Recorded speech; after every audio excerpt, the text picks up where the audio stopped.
coming in, and we solved some technical problems before we start. Thank you very much, everyone, for being here in this second session of our cycle of the rights to the city before the current challenges. I'm going to be the moderator of this session. I am Julieta, and let's wait for the people to come in. So I'm going to give you some technical instructions for the session today. We have simultaneous translation into English. So if you need the translation, you can press the interpretation button, which is in the lower right hand side of your screen. It looks like a globe, and choose the language of your preference. If comments and questions, you can write on the chat box. And we ask you to present yourself in the chat box, say where you come from, what you do, etc. And we have a second part where we will open the floor for the public in general. There you can raise your hand, or you can send a message in the chat box, and we will give you the floor. These instructions will be given in English now, although they have already been translated.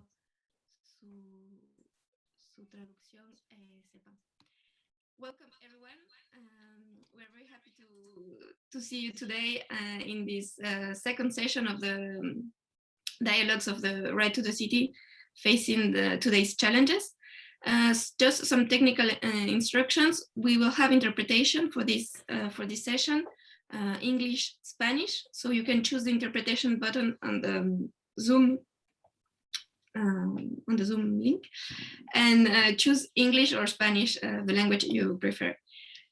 If you want to make any questions or comments, you can just write it down on the chat, and then we will have a second part of the presentation where you will be able to ask your questions directly.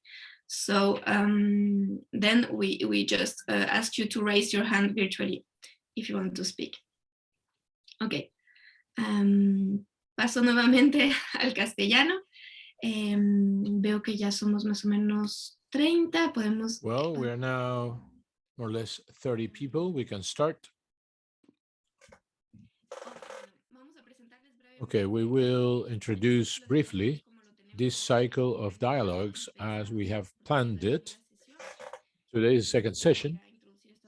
I'm going to introduce this very quickly, and then Rubén, Paredes, and Vanessa Pinto will have the floor from the social contract for housing. So they will tell us on cities and human settlements with linkages to the rural area. I hope this is quite rich and it can help our friends with their work.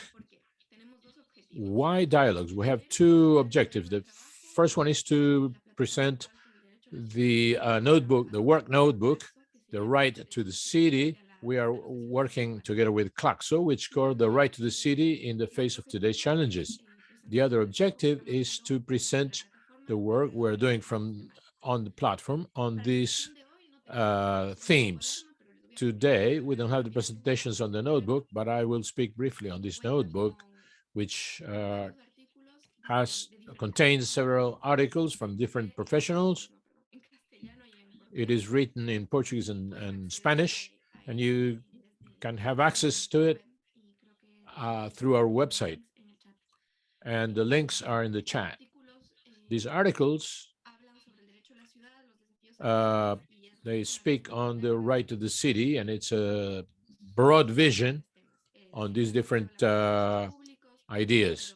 We spoke about public spaces last week, but tomorrow, the next session, we have articles that speak on of the right to the city of women, gender, etc. And we will later speak on the youth. We will present articles that discuss these themes, these topics. On the work we are developing on the global platform of the right to the city around these themes, in 2020, we worked on three topics, which are very current topics, very up to date. The right to the city and climate change is one of them. The second is cities and a common good, and the common good, we would say. And the third one is the right to the city and COVID-19. And this year, in 2021, we will work on four topics which are related to the right to the city that you can see here. For each document, we have a consultant or a group of consultants, which is the case today. We will present the work of our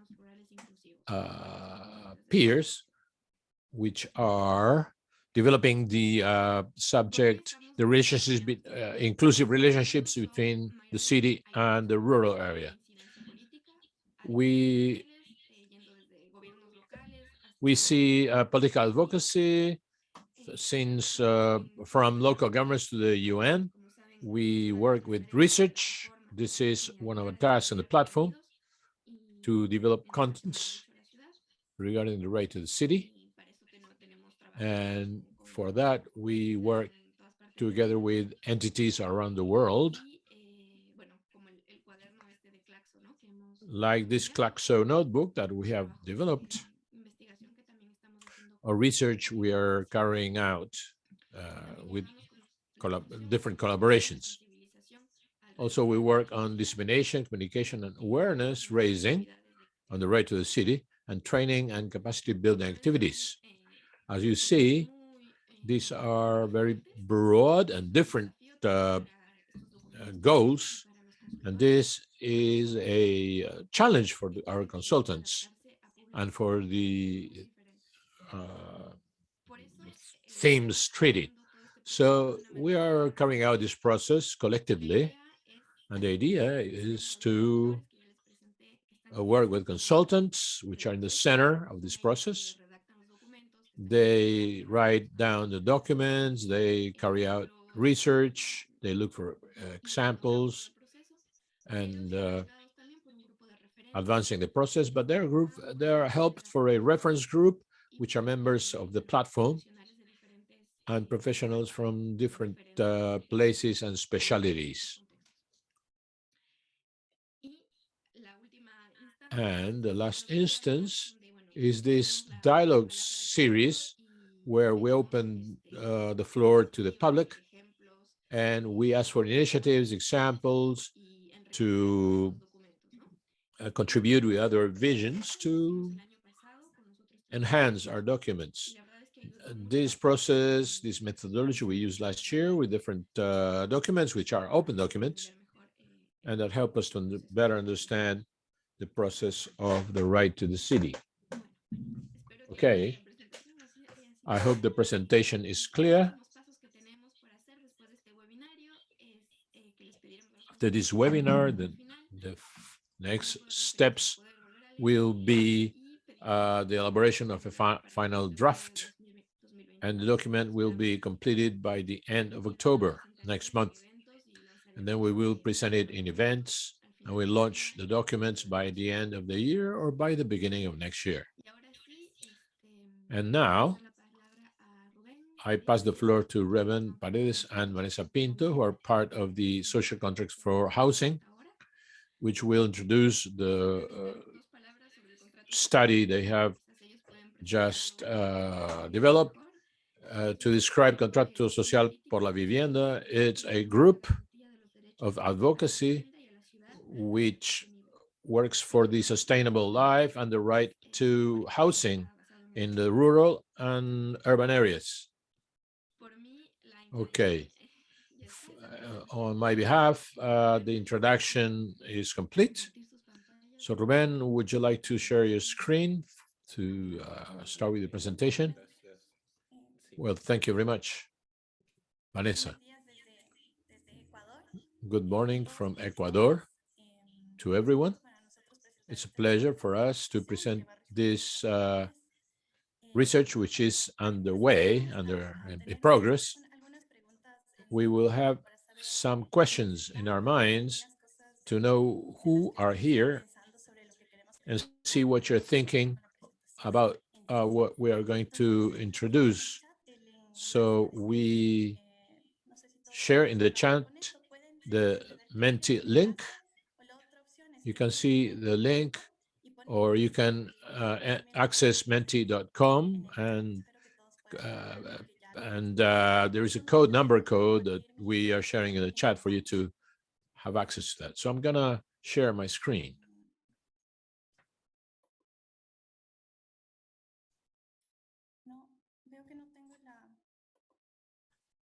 I see that I do not have, or let's see if I can share my screen. Okay, first of all,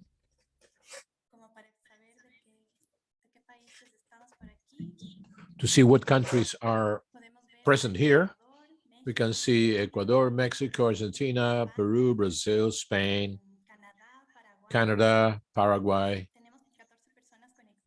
We have 14 people connected in the Mentimeter. You have or you can access menti.com and put the code we have shared. I mean, upload the code or enter the code we have shared. Have 40 participants in Menti. I hope many more come in. We have some people from Colombia as well, and many from Ecuador. From Germany as well. Okay. I will continue with the questions, and I hope more people join menti.com. The next question. How would you define the links from the urban and rural areas up to date? How are these links today? How would you describe these links today? I hope you can still get connected. Conflictive,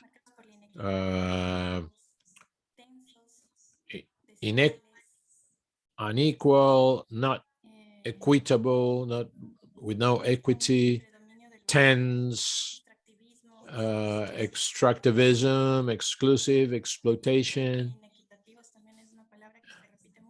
inequitativos, that means lack of equity between those links, unequal.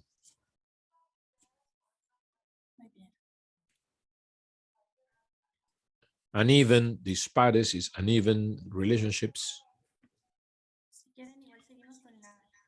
Okay, if you want, we can continue with the next one. Invisible, somebody said. Let's go to the next question. How should the urban-rural links or relationships should be to ensure the right to the city? How should these links be? Complementary, equitative, inclusive, sustainable, reciprocal, mutual, complementary,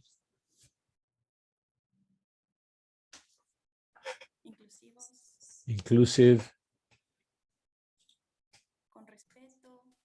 with respect, environmentally responsible, socially and environmental responsible, democratized spaces for the rural population, accessible, equitable, inclusive.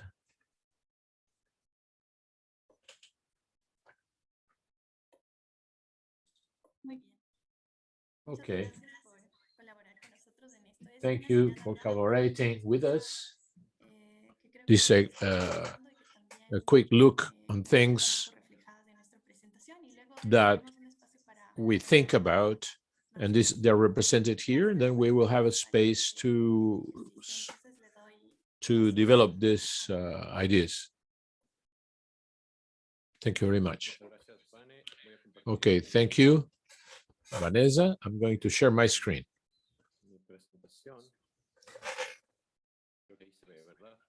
This is Rubén Paredes speaking. Can you see the screen? Hello, can you see the screen? All right, thank you. Well, thank you for the ones who are here with us. It's great to share with you this collective work we've been developing with a group of the Global Platform for Right to the City and the reference group that has just been named, and we are going through an important process of learning on this theme, which we have called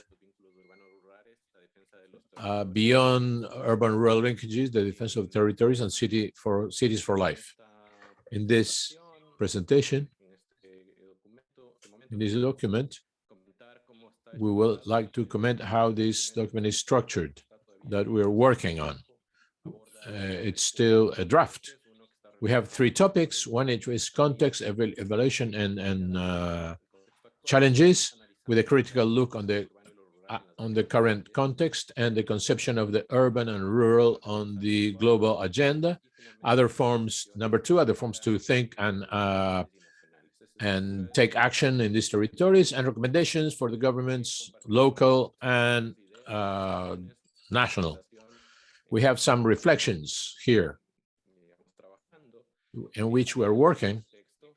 We can start with this text, which was published with an anonymous author, and it was published in 2020, which calls our attention to humanity regarding the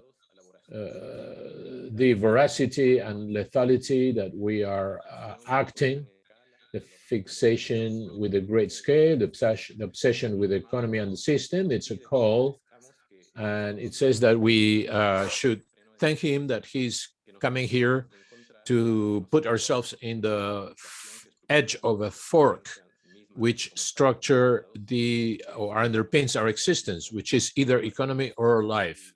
From this on, the positioning that we have adopted in the document is a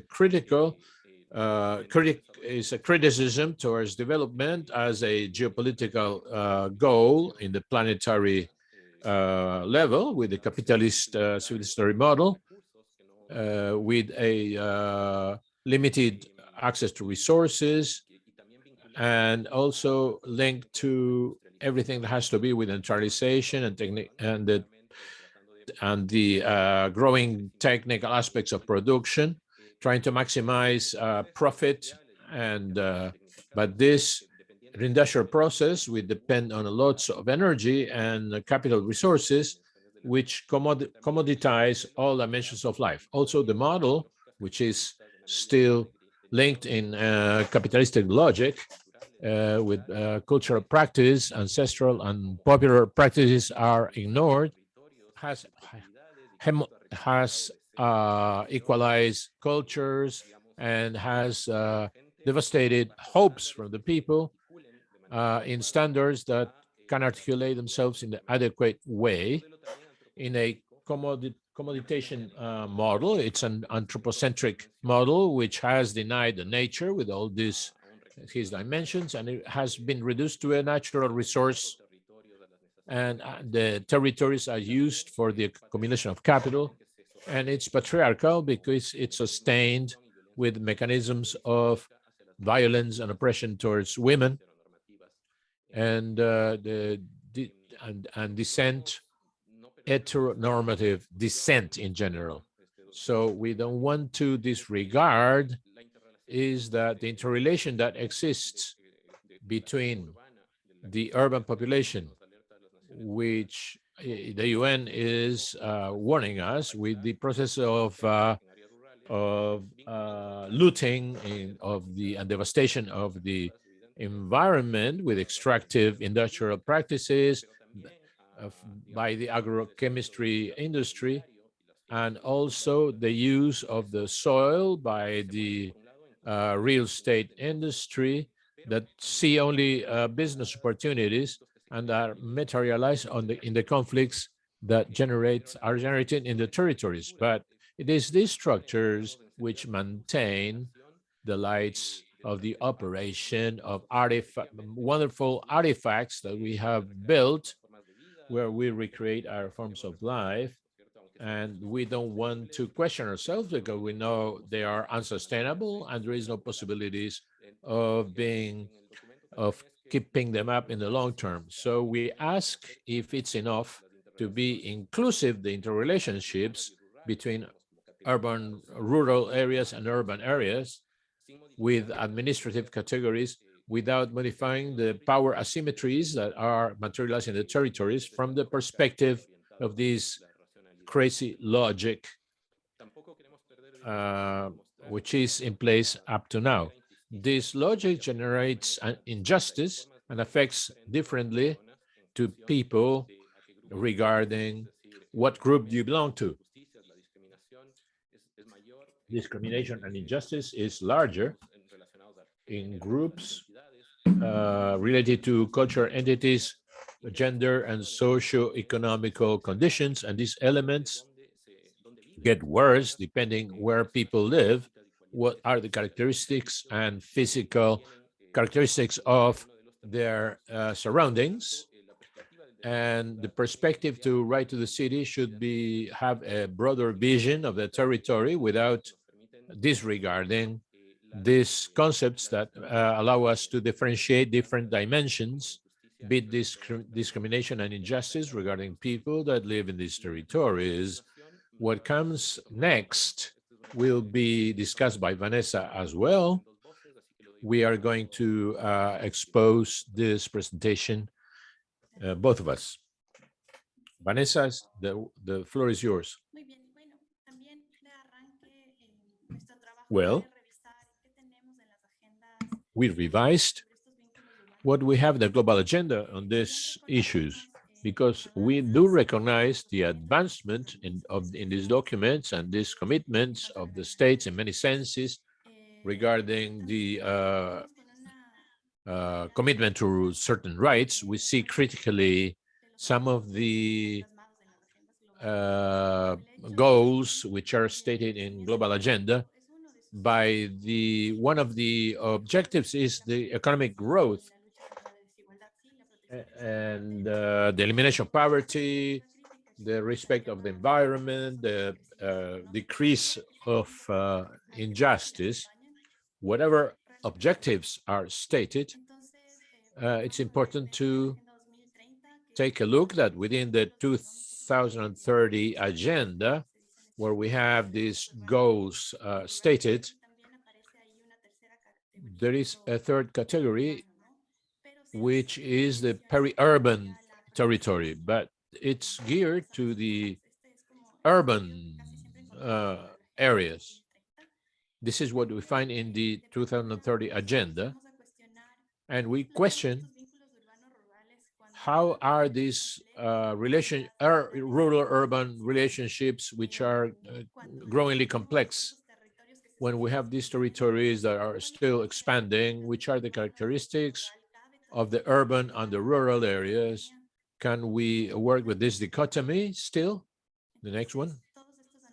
So all this analysis we have been reflecting on, and we invite you to think about it. We see also that within the new urban agenda, there are some important points which is necessary to promote. For example, the comprehension of territorial systems and their coordination with the regional perspective. They see the territory as a system with articulations from a regional perspective, breaking with this rural-urban dichotomy. However, with the development of this document, we see we highlight the end of these relationships, which are linked to the value change of demand and offer and the correct supply of these areas. And we have some principles that govern this spatial and functional look that we want to develop, which is no violence, sustainability, environmental sustainability, active participation, decision making based on evidence. This is very important to guarantee human rights. The next one, please. Okay, after being based upon what Rubén said as this structural approach, so that we don't concentrate only on operative aspects, and this is linked to the global agenda, we have thought a different way of acting upon territories and thinking about them. So we have a critical approach to these rural-urban relationships, because they are based in administrative concepts where there are no criteria which are homogenic to define it. But the rural territory is linked to the use of natural resources, and the urban is the opposite. The prominence of real estate associated to the concentration of the population. But we consider that this classification doesn't see other forms of the administration of the territory, and this is what mind us, because we have to see what systems exist in this territorial approach. The biologic corridors, food systems, social and economic fluxes that go beyond what is rural or urban. So we think that what we need when we see things in a fragmented way, comprehension is also fragmented, and the responsibilities get limited or restricted.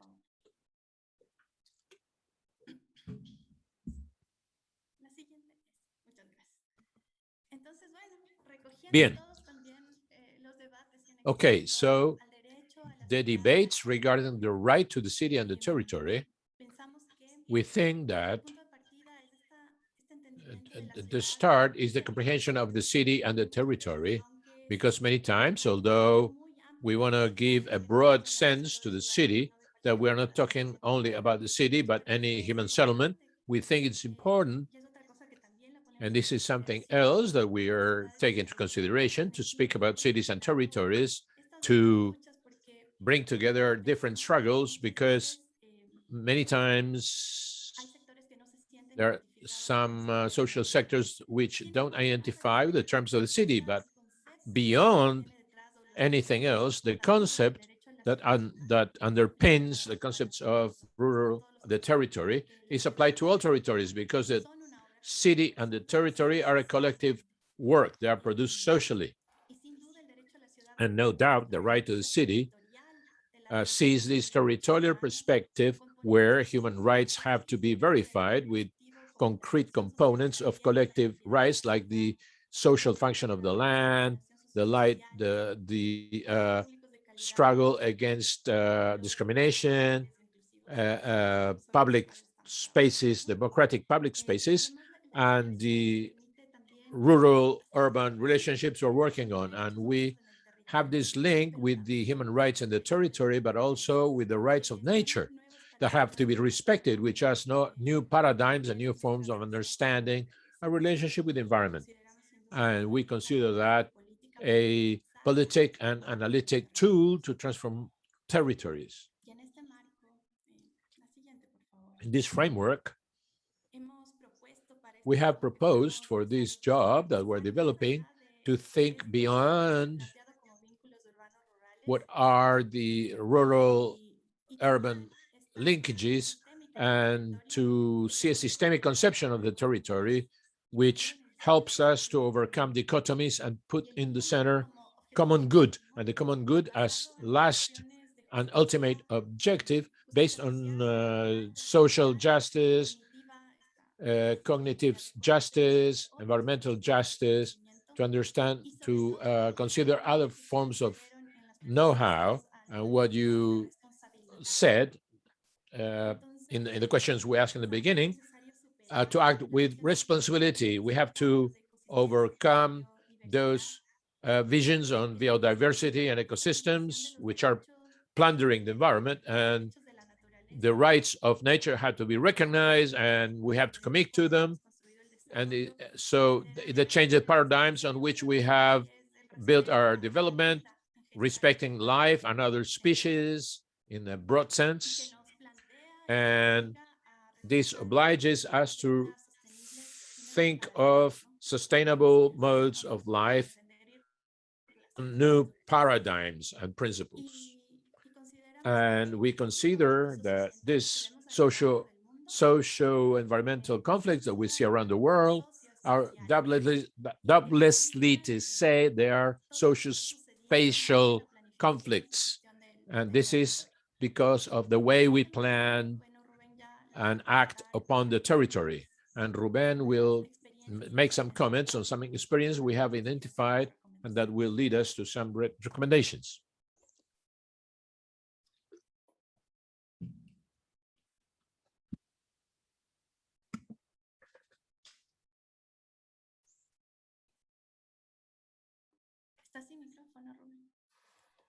Rubén, you're muted. Sorry. Okay, thank you. What I commented as effectively in the document, what we try to do is to identify cases and practices and examples that recreate these other forms of think, feel, and act on the territory.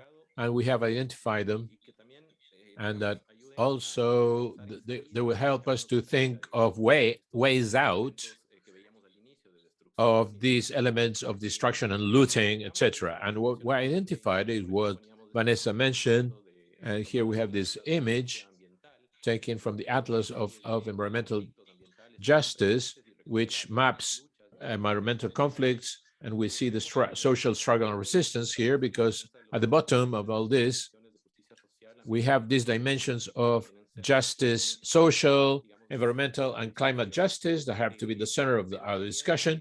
But we also see two environments, two spheres, which are key for this broader perspective, that have to do with food systems linked to the field of sovereignty, food sovereignty, and autonomy, and everything that has to do with solidarity economy from the feminist, popular, and communitarian perspective, in dialogue with other aspects like circular economy that can contribute to these struggles which are being carried out in the territories, which is not just resistance, but they are generating alternative proposals linked to the agroecology on one way and to cooperative production on the other hand, with solidarity economy in the middle.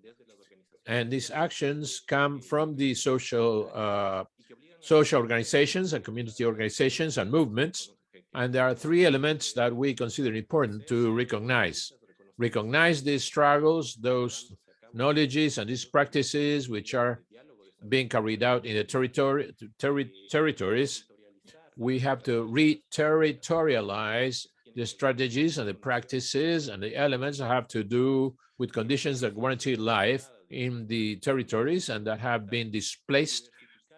And we have to diversify the approaches and the forms of organization and action on the territory from the institutions, open the field so we have ample participation of social organizations and movements in line with these two fields that we have identified, so that they start producing other common senses and other relationships with the territory. So I'm going to explain briefly how we are trying to document cases on the defense and strive for social and cognitive justice, identifying these cases which are which claim the right to the territory through their struggle.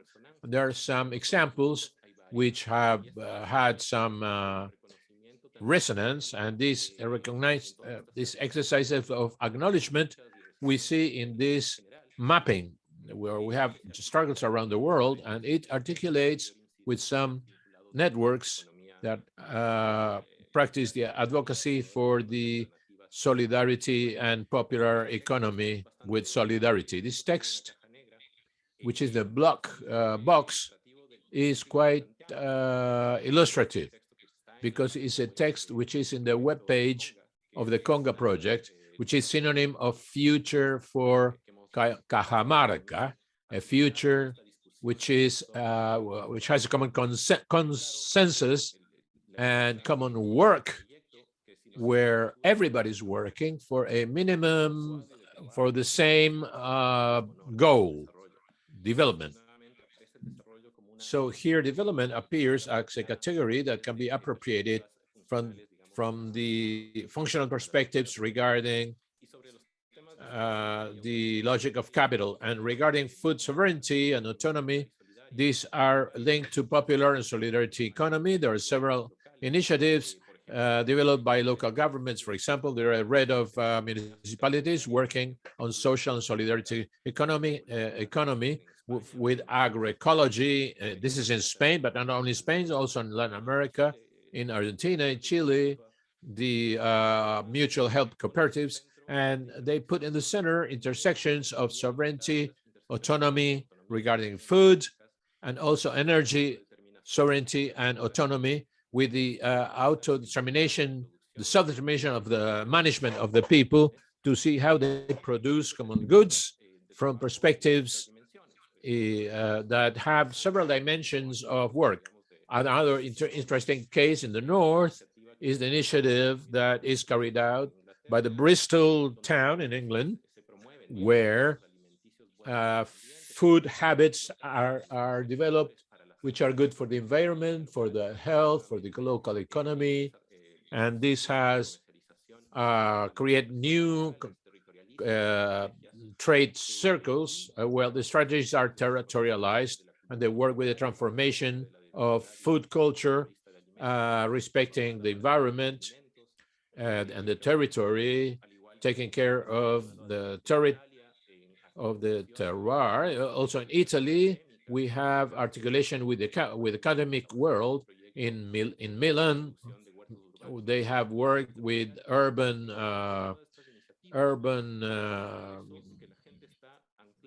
farms, let's say, or small farms, where this is it has a perspective of taking care of the territories with solidarity and respecting the different ways of thinking and acting. In the case of Latin America, we have another example, which are the policies, agroecological policies, which are being developed in Cuba, and there is an organization, a coordination between urban and rural territories, trying to lift barriers and having adequate mechanisms to work with this. So it's quite ample. There is a big scope of activities that are being developed in different territories, and we have structured some recommendations which are very preliminary that can be changed or perfected, and we want your feedback, and Vanessa is going to speak about them. Well, actually, we have grouped this recommendation in 3 lines, and one of them is the to adopt the institutional, legal, and operational frameworks for as instruments that follow up eco-social practices that respond to these other forms of understanding and living in the territory. Also, to design mechanisms and to make it possible the involvement of the communities in planning, programming, and operations, participation by self-management, co-management, and delegation beyond the spaces of information and consultation, and to understand the planification as a political process. The second line of these recommendations have to do with adopting policies of the administration of the soil with collective goals or common good in the north. We have to strengthen norms that prohibit changes in the use of the soil, that respect the environment, to incorporate multi-scale approaches to recuperate spaces of production and conservation, and to strengthen the responsibility of companies, citizens, and governments regarding the rights and other externalities that produce their activities. This is a way to have spaces of conservation in rural areas and urban areas. We have to strengthen the responsibility of all the players, governments, citizens, on the waste and other externalities that produce their activities. And the other group of recommendation is to promote the production and the local consumption, to facilitate the access to finance and funding, to generate activities, complementary economic activities with the circular economy, to promote the technical assistance and training with emphasis in sustainable production, and finally to reduce the gaps of inequality, strengthening the role of women. In every case, we have to reduce the gaps of inequality, as said, and vulnerable groups.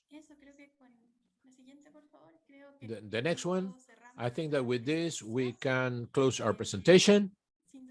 Doubtlessly, we are convinced, as it says here, that the world we want, everybody can be part of it.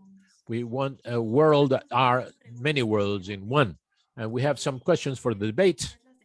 We will leave these questions there. In which way can we generate alternative proposals to the current development model from governments, both local and national, in the framework of the urban-rural relationships? How do organizations in civil society can start a generation of new relationships between rural and urban areas? Is the second question, and the third hasn't been named. Okay, Vanessa and Rubén, if you want, what we can do, I'm going to share my screen because I have these questions also translated into English.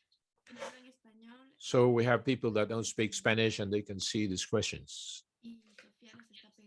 And Sophia, I'm sorry, but the speakers were speaking very fast and I tried to follow them up. I hope I have done a good job. We have some comments on the presentation.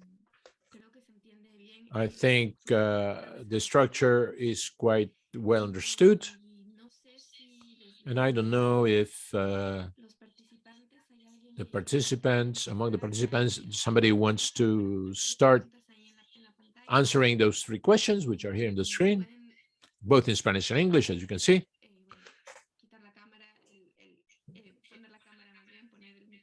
So you can open your webcam and your microphone and put forward your comments or doubts or questions or whatever. You can speak up, take the floor.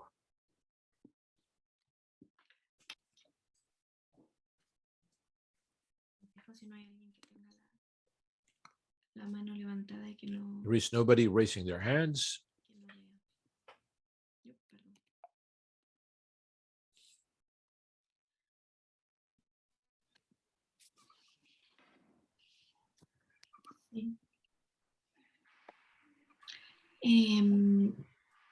Sobre las cosas que se han dicho un poco en el regarding what's been said in the chat, some comments. Luis Ramon, for example, he says to change the use of natural resources as supporting, to support life. So we have to take care of our words when we speak about natural resources, to tell them that they support life.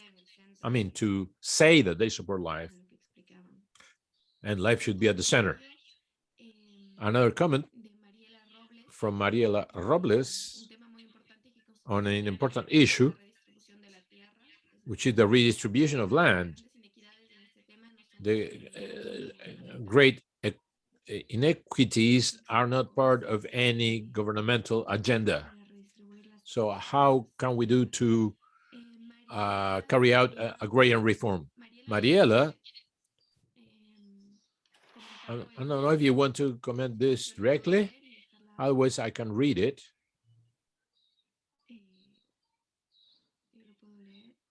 I can read it. ¿Sí?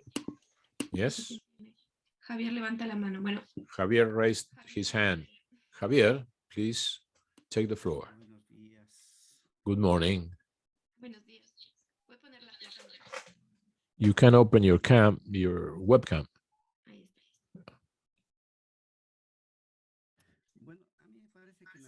Well, I think that the recommendations, first of all, I think it's a well-oriented document. I'm going to react from those who are activists. On this point, under this point of view, the recommendations, we should think of things to the short, the medium, and the long term, and the feasibility of the recommendation, because sometimes many of the experiences that have been going through many years are not reproducible, replicable. If an action, if an experience doesn't become public policy in a city, in a country, etc., I don't think we can advance a lot. I think with the experiences to learn from those practices, they are good feedback, but from that perspective, we should see the level of feasibility that these recommendations have. Secondly, things that can be done in the short, medium, and long term. This is a reaction from we activists regarding social organizations, but there is a constant struggle, and we carry out other type of discussion. Social organizations discuss governance discussions, and nothing on public policies or common good. This is our left side, let's say. So this is a critical view on the recommendations I'm putting forward. That's it. Okay, Javier. Julieta. Well, let's see what our questions we've got, and then we can talk about it or comment on them. Mariela has a comment on the second question. I don't know if she wants to comment that live or I can read it. It says to promote in the urban areas the consumption of ecological products and pay fair prices to the peasants that produce them. Carlos Torres. I read his commentary, his comment, but if you want to take the floor, to promote post-development that overcomes extractivism and the bad development models. We have some more comments. Columba says, it's interesting, the approach, but we should consider the properties of the soil in the rural areas. For Emily, we will share with you the recommendations just a few minutes. I don't know if Rubén, Vanessa, you want to comment this while we wait for some other people to make questions or put forward their comments.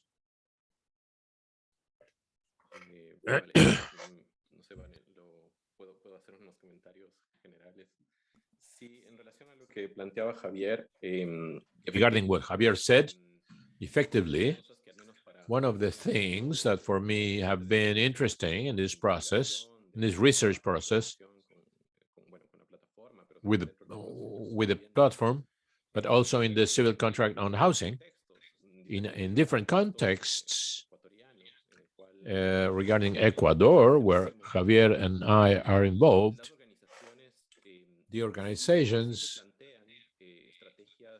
they propose long-term strategies and with some strong visions that have an exert influence on institutional spheres.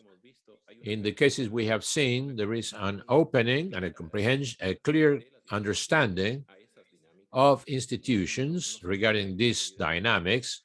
They are not perfect, but there is a political will from the institutions or entities that allow this collective struggle to materialize. This is a task that in some of the Latin American countries is a pending task.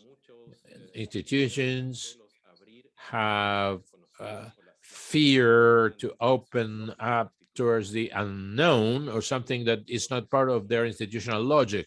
There are some norms which are very restrictive in terms of collective and innovative social action.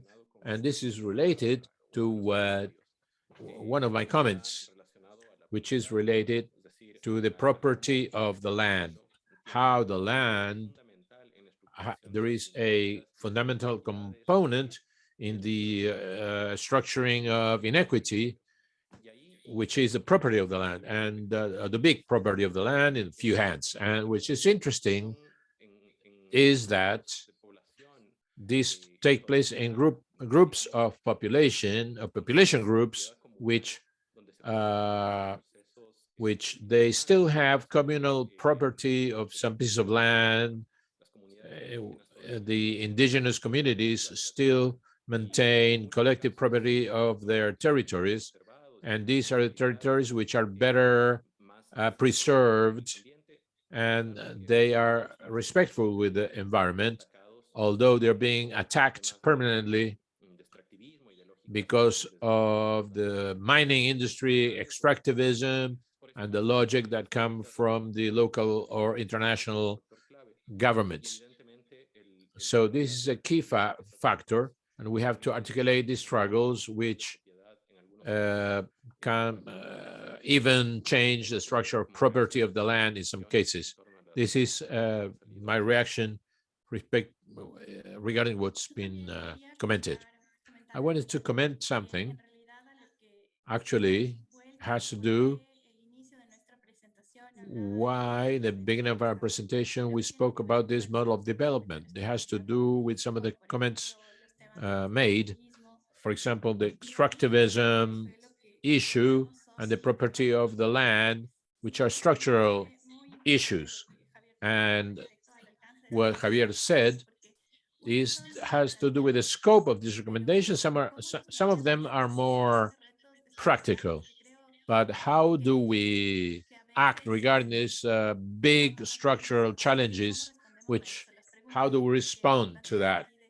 Well, how do we respond to this aspect of this extractivism development model? Well, this is very complex. It's important that we discuss on these issues, which are our strategies before these situations. From my experience and from your experiences, the conflicts we see in the territory are social, environmental conflicts, and they have to do with these struggles between the extraction of natural resources regarding geared to markets. It can be minerals, can be mining, gas and oil, food products, and the uses that people defend in their lives, be it water, family agriculture, and they have to confront permanently with this logic. And this logic are defined on the planification of the territory. They have to do with these processes. And one of the fixed issues we planned how these planification processes should be collective, because what happens in our countries with the obligation of participation and everything, people doesn't know how to make decisions and how to use the soil that allows for some activities in the territory. So all this reflection process is questions geared to you all. How do we organize ourselves? How do we respond to these structural gaps and issues which are the more complex of all?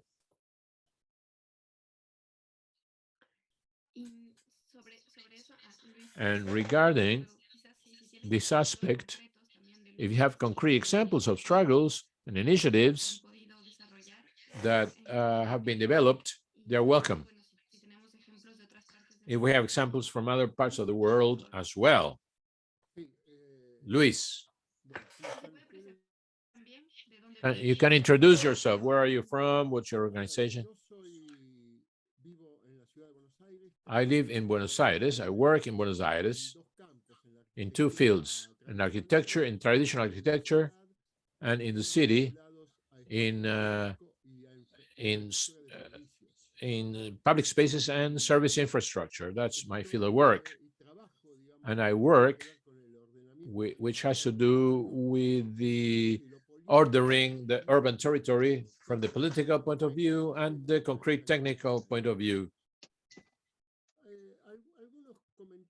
Some comments on what you are talking about, with which I agree. So, however, I believe that in general, I have some doubts. For example, in general,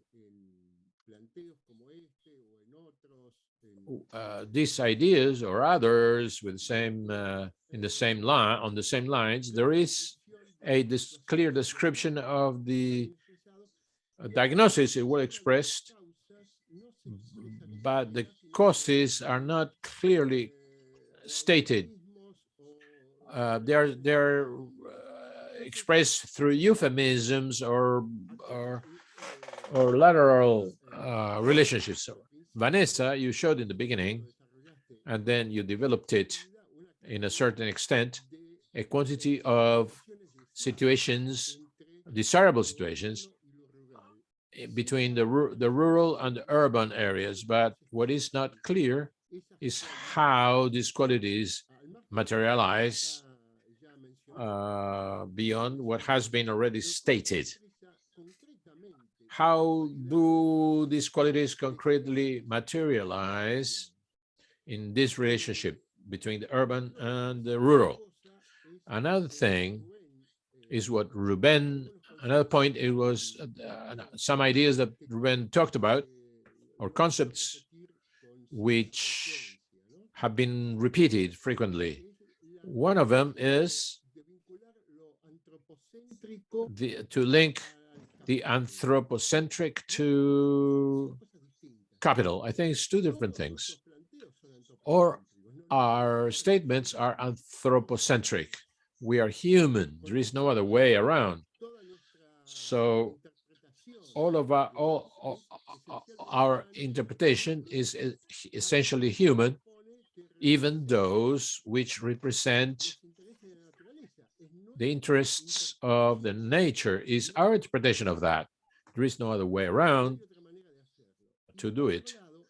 On the other hand, the idea of putting together humanity and capital accumulation as things which are linked,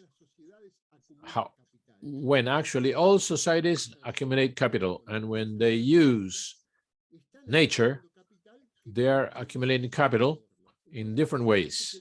So I think that the problem is not capital, the accumulation of capital in itself, but the ways in which this capital is accumulated. The models, for example, when we speak about development, the problem is which is the development model. So I think that we have to use less euphemisms or in definitions, and to be more precise in terms of concrete answers. And regarding politics and economy, I think that, for example, in this last question regarding planification that has been talked about, it isn't clear how concrete politics or policies representing concrete interest in planning, how this planning should be defined. It's not the technician or the urban planner, the territorial planner has an ideology and is there because somebody put him there or her. So we have to understand these processes and to associate them, and also to associate how economic interests are structures, the one that exert an influence in the territory. So this, I think we should adjust the definitions so that it's clear for the people beyond the academic circles. Otherwise, I think there is a distance between the academic world and the everyday life, and this is not duly resolved. There is a certain, in Argentina, this also happens. This is a discussion along of the long term.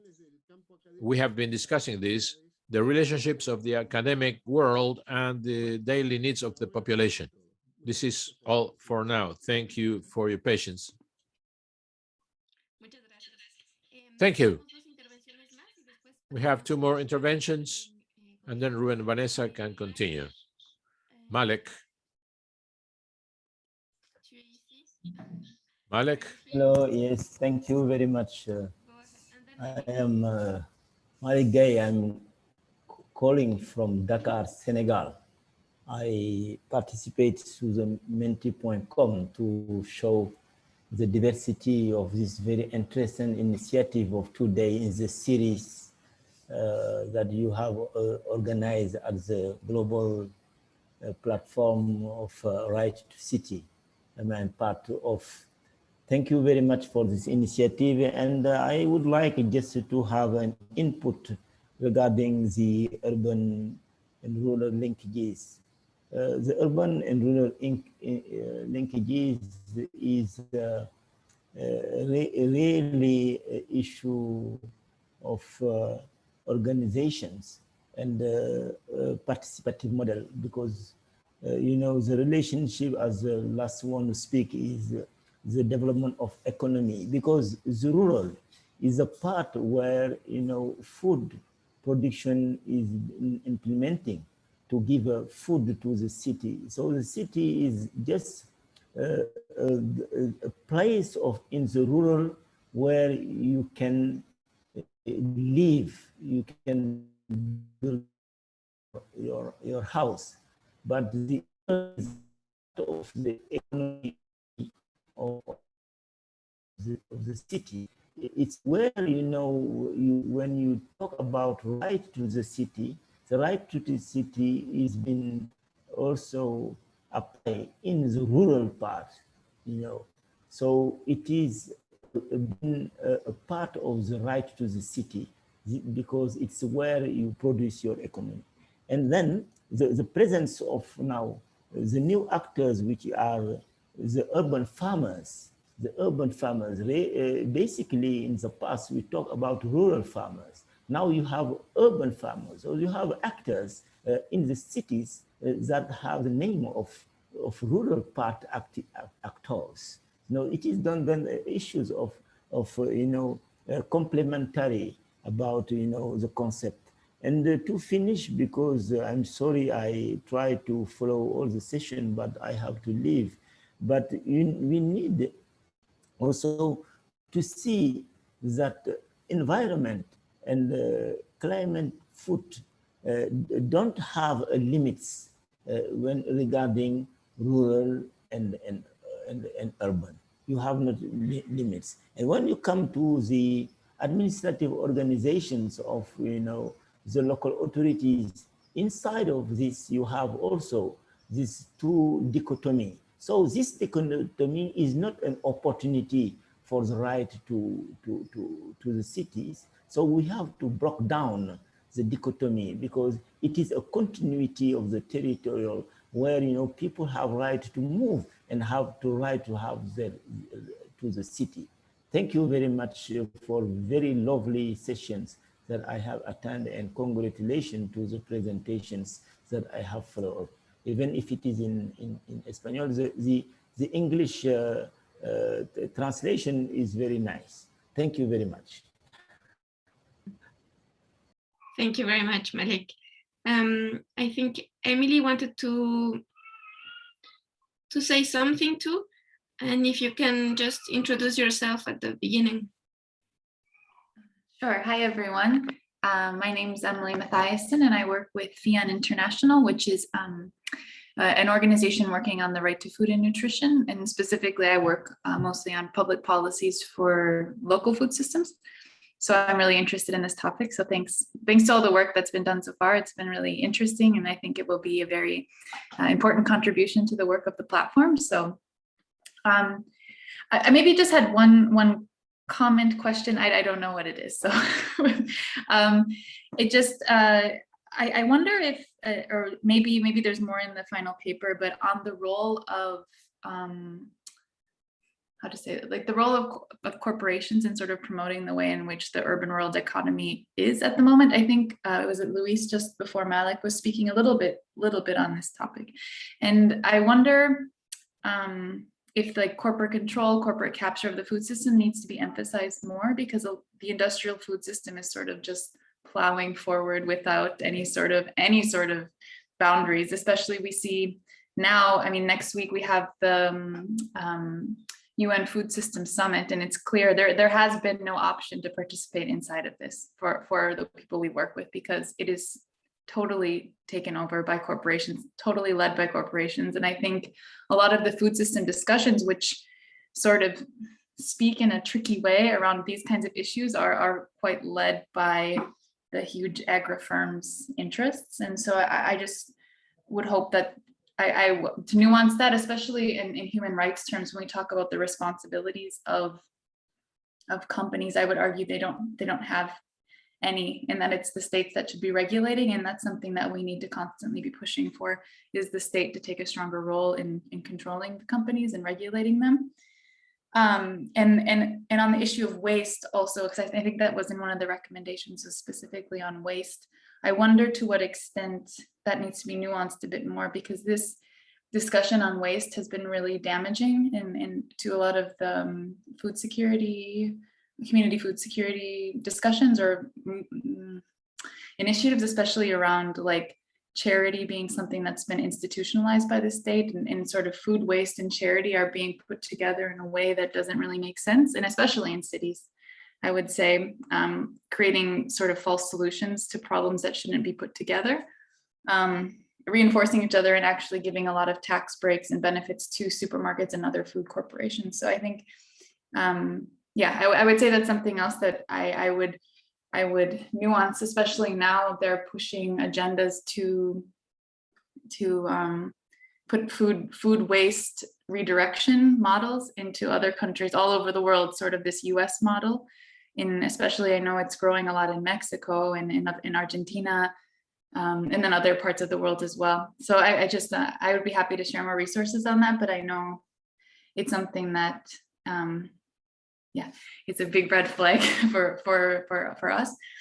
And then the other, well, then yeah, and I guess that just links to the sustainable consumption question as well, as just nuancing it a little bit. But otherwise, that was my only sort of critical comment, or maybe just we could talk about more. But I think the rest looks really great, and I think you did a really great job. So thank you.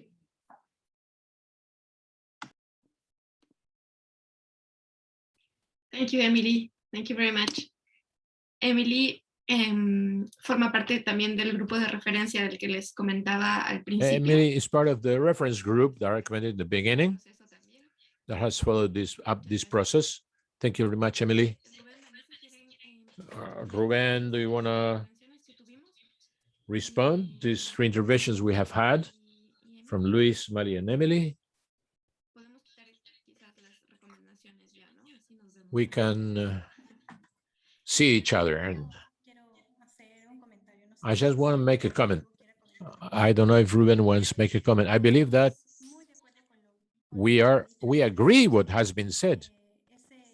In fact, this is one of the basis of these reflections, the basic points of the reflections, because finally, when you speak about the causes of the problems we confront, we reach a point where causes are structural.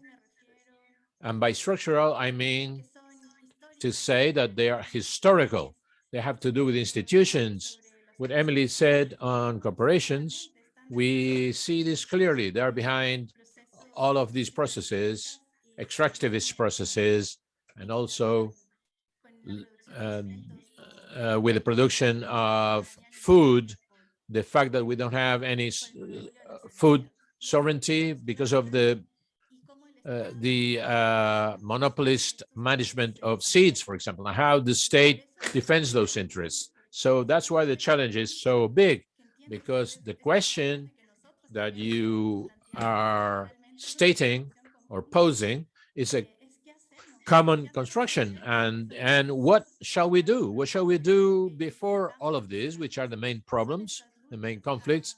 And what we find are these small-scale struggles, but are at the same time giant struggles that we have to organize against all these structures which are in place.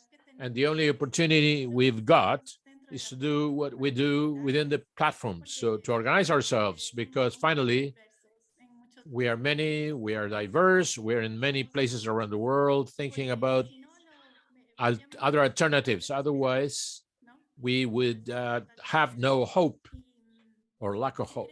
And I think that obviously the role that we can play as citizens, as responsible consumers, could be the crucial element, because how do we have access to these power entities in places which are supposedly democratic? I say supposedly because this is also a very complex system. The party structure to have access to these power entities is very complicated. I mean, even in small countries like Ecuador, we are absolutely conditioned to big and strong interests, which are transnational corporations, for example, and local interests of power as well.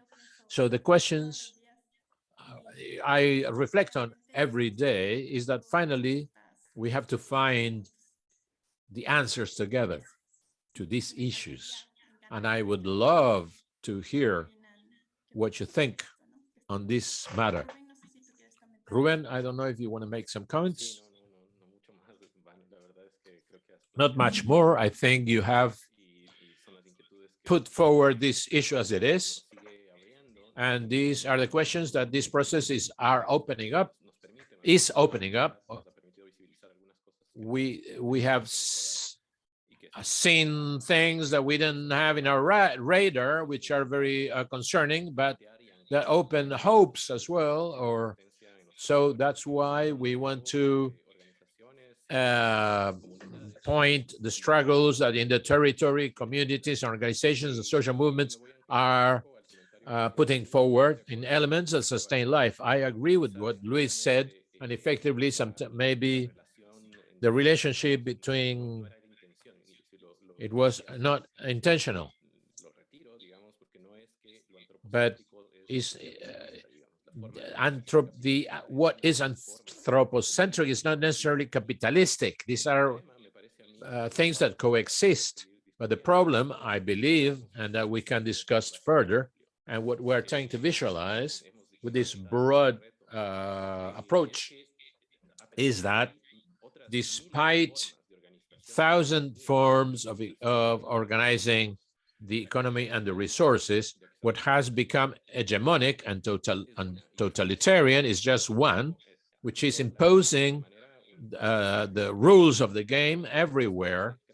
And we have to bet on the multiplicity of forms of organization of action and economy in the territories, which are sometimes invisible, which are articulated in some cases, but we have to give them impetus so that we can open gaps in these structures of financial speculation in the capitalistic system and the interest of these big corporations. So it's fundamental. These disputes that are taking place are basic to discuss if these are inclusive or not, but we have to change the structures of power that go around speculative capital investment, and that it has to do with food production, with the management of solid waste.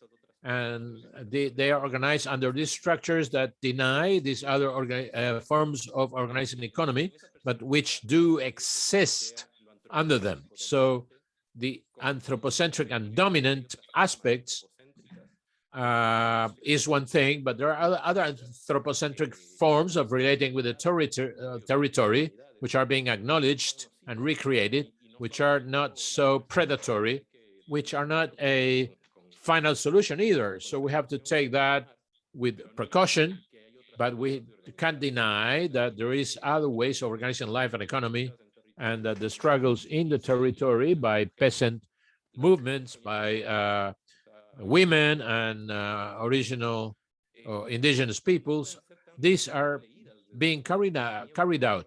And with this, they cannot be read within this dichotomy between the urban and the rural, because we have agricultural production with urban consumption and these economic circuits that exist between both.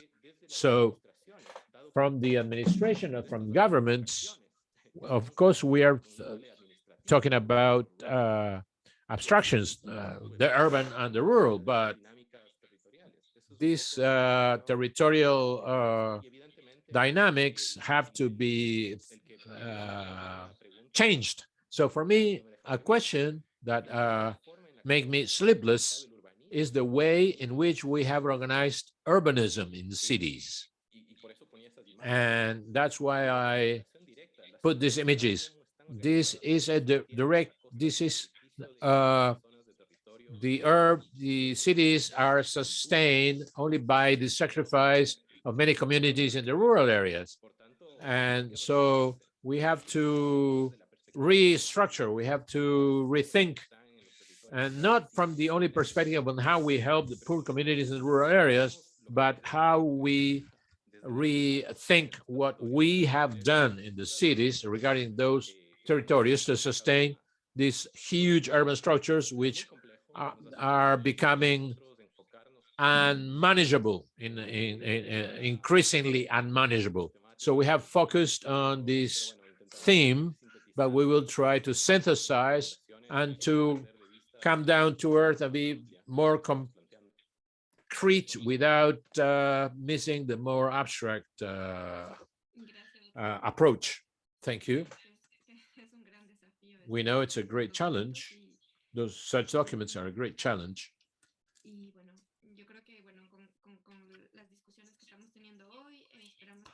Okay, through today's discussions, I hope they can help.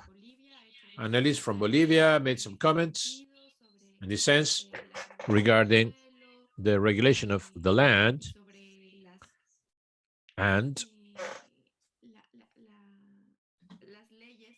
the laws, the legislation that should exist to regulate territory, including the social sphere or the social function.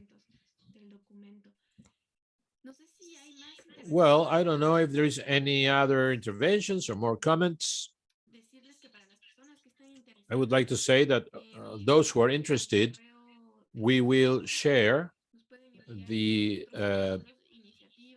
emails on the platform. You can send us your comments on our initiatives or questions, and if you're interested, we can share the presentation and the draft, of this document so that you can send us written comments later on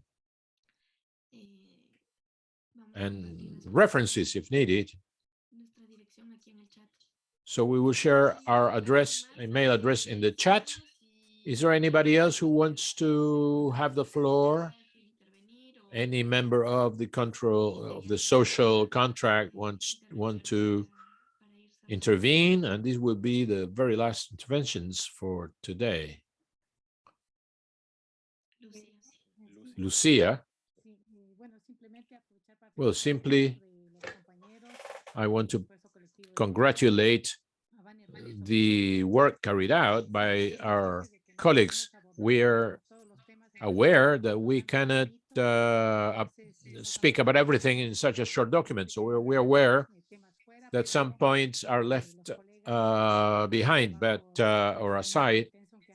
But our colleagues, with their intense work, will incorporate the elements that are necessary for the debate, because these are debates that never finish. It's an ongoing process, and maybe we should emphasize the topics mentioned in the forum regarding not leaving behind the structural causes and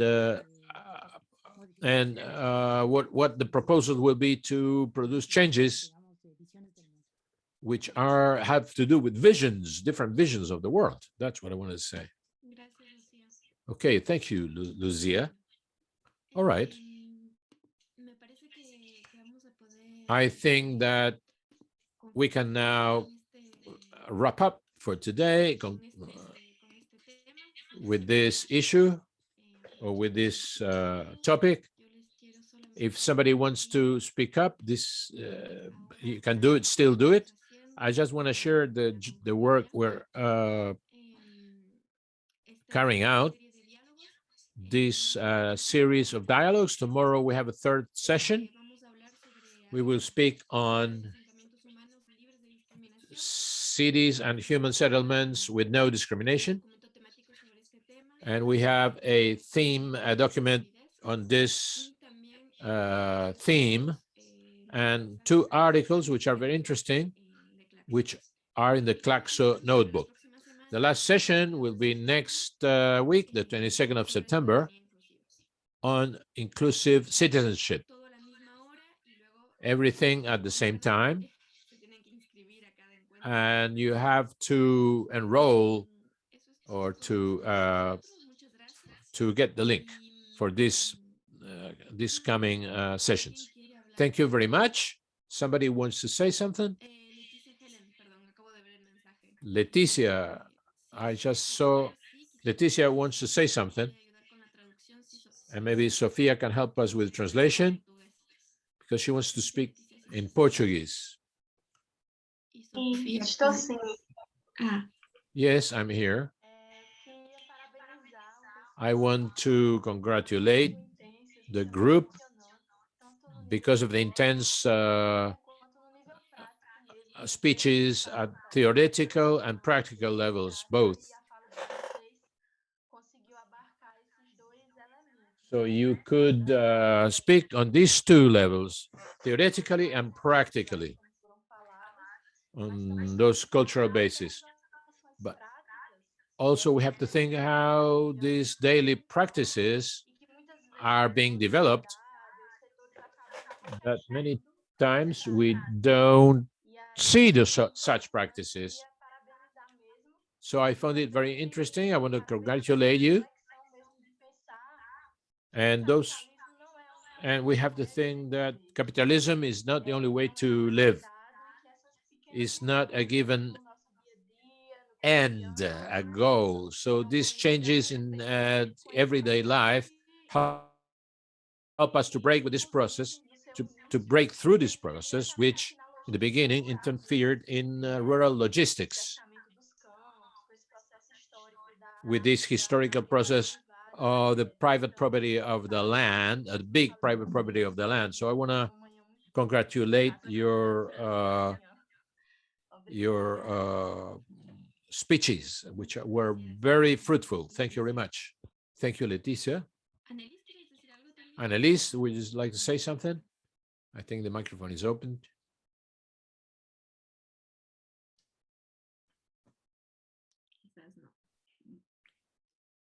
Pero sí, está con la mano levantada, tal vez. She raised her hand, but maybe she's got a problem with her microphone. Can you hear me?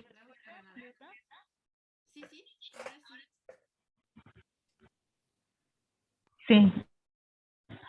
Tenía problemas con el equipo, no tenía... Well, I had some trouble with my mic. Now I'm using my cell phone. Go a on. ver, impulsado por Unitas. ¿Sí se me escucha?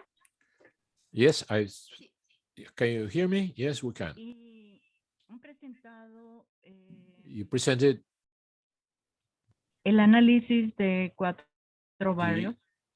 Y realmente, an Equatorian analysis, and her voice is coming in and out. It's hard to understand what she wants to say.